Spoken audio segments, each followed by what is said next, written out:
If you don't have a system for selling, you are forever at the mercy of your prospect's system for buying.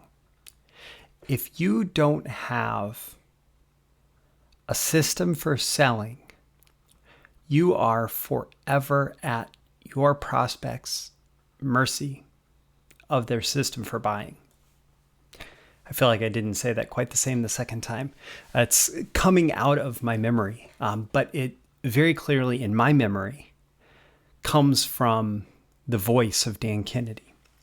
And I don't remember exactly where I first heard him say that, but it's absolutely true. If you want your prospect to make a buying decision that favors you, that favors your product, your service, your solution to whatever problem they are facing, you need to be crystal clear about leading them through that buying decision.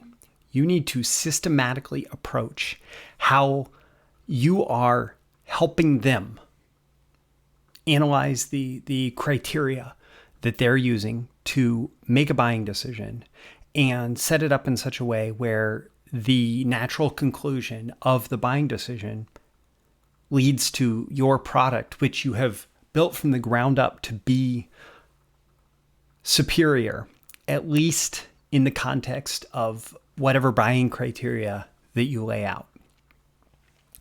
So how does this apply in marketing and selling? One thing, like part of why I'm stimulated to be thinking about this right now is the other day I was putting the finishing touches on my Launch Your Client Business training, my mini course that's coming out. And one of the things that I said during that was that a funnel is nothing more than a system for helping your prospect make a buying decision. And so when you think about funnels, you can think about funnels in terms of the specific the specific technology implementation. So there's funnel software out there, but funnels existed long before funnel software. They existed long before the internet. Funnels existed basically as far back as people creating advertising, creating sales campaigns where it wasn't just like a one message and the sale is made.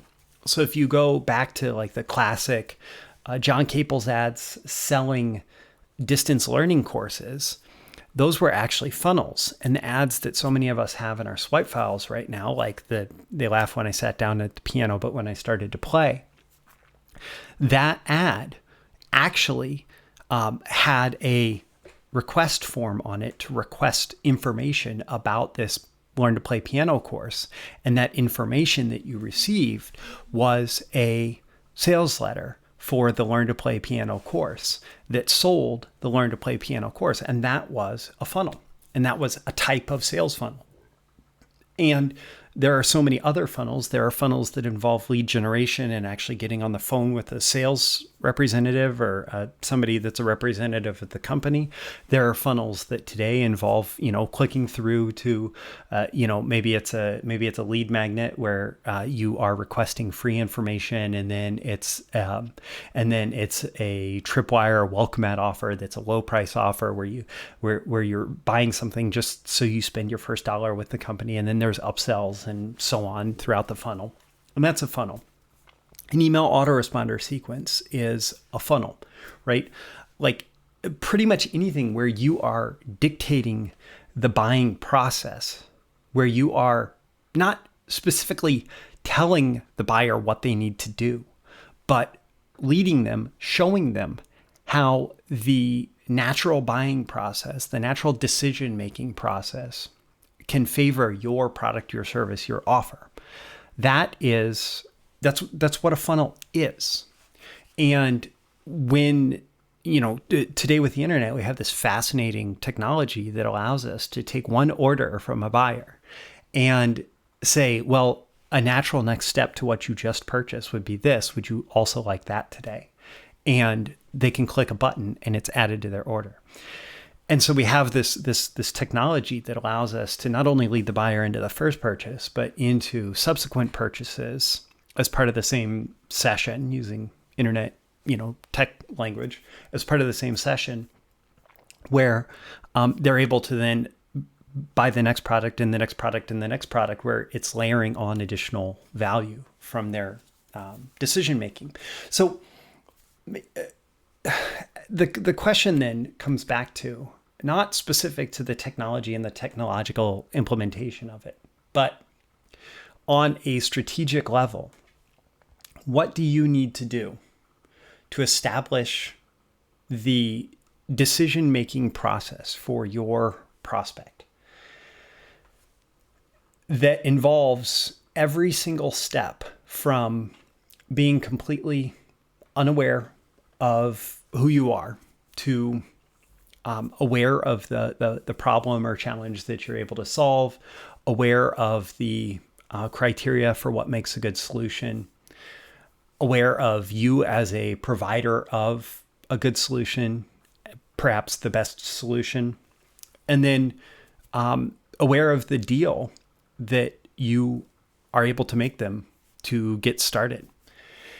And when you design that process, whether we're talking launching your client business or just selling like ebooks or whatever, selling reports, selling online courses, selling high ticket items, selling physical products, whatever it is,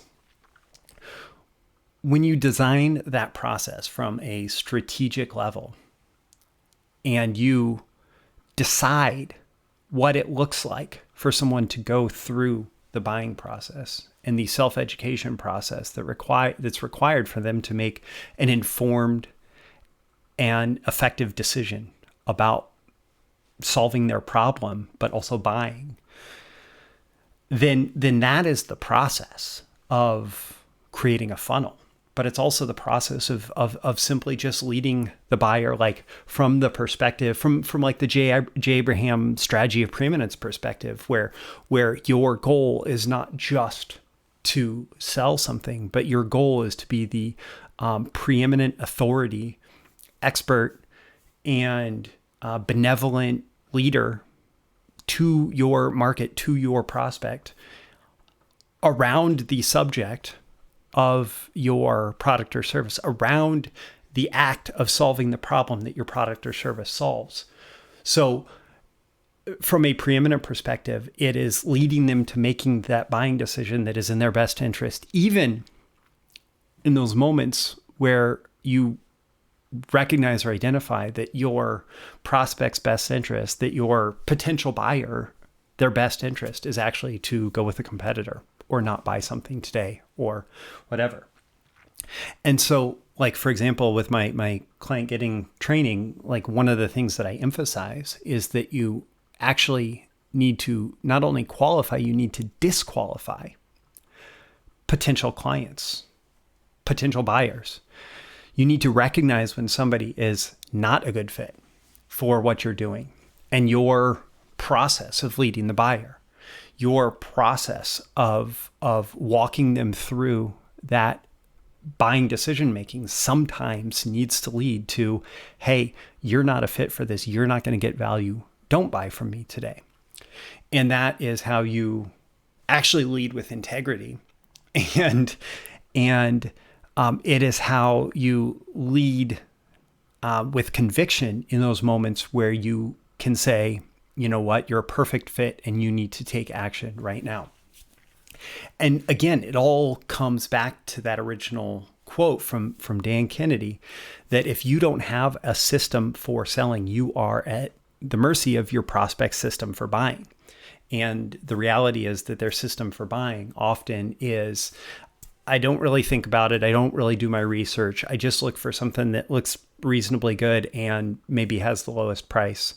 And assuming that I can make that work, I'll make that work. And and that's not always their best decision. And so you need to focus on how to help them make their best decision, which, if you have put significant efforts into creating the best possible offer for them, that best decision is often going to favor your offer.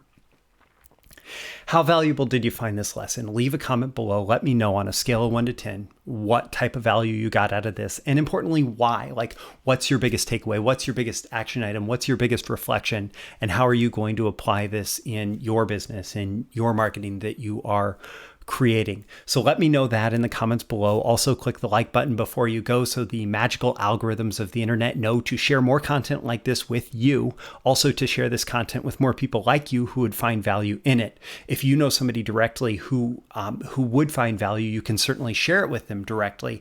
And also make sure you subscribe before you go. You can click on the subscribe button here. You can also go to breakthroughmarketingsecrets.com to get my daily emails Monday through Friday, including videos like this, articles, and that additional training that I am releasing. So make sure you're subscribed so that you can get that. My name is Roy Furr. This has been a video issue of Breakthrough Marketing Secrets. Again, I always hope that you get 10 out of 10 value, but I would love to hear what you got and hear your reflections on it. Thanks for watching. I hope you have gotten a lot of value, and I look forward to seeing you again in your next video issue. See you soon. Bye.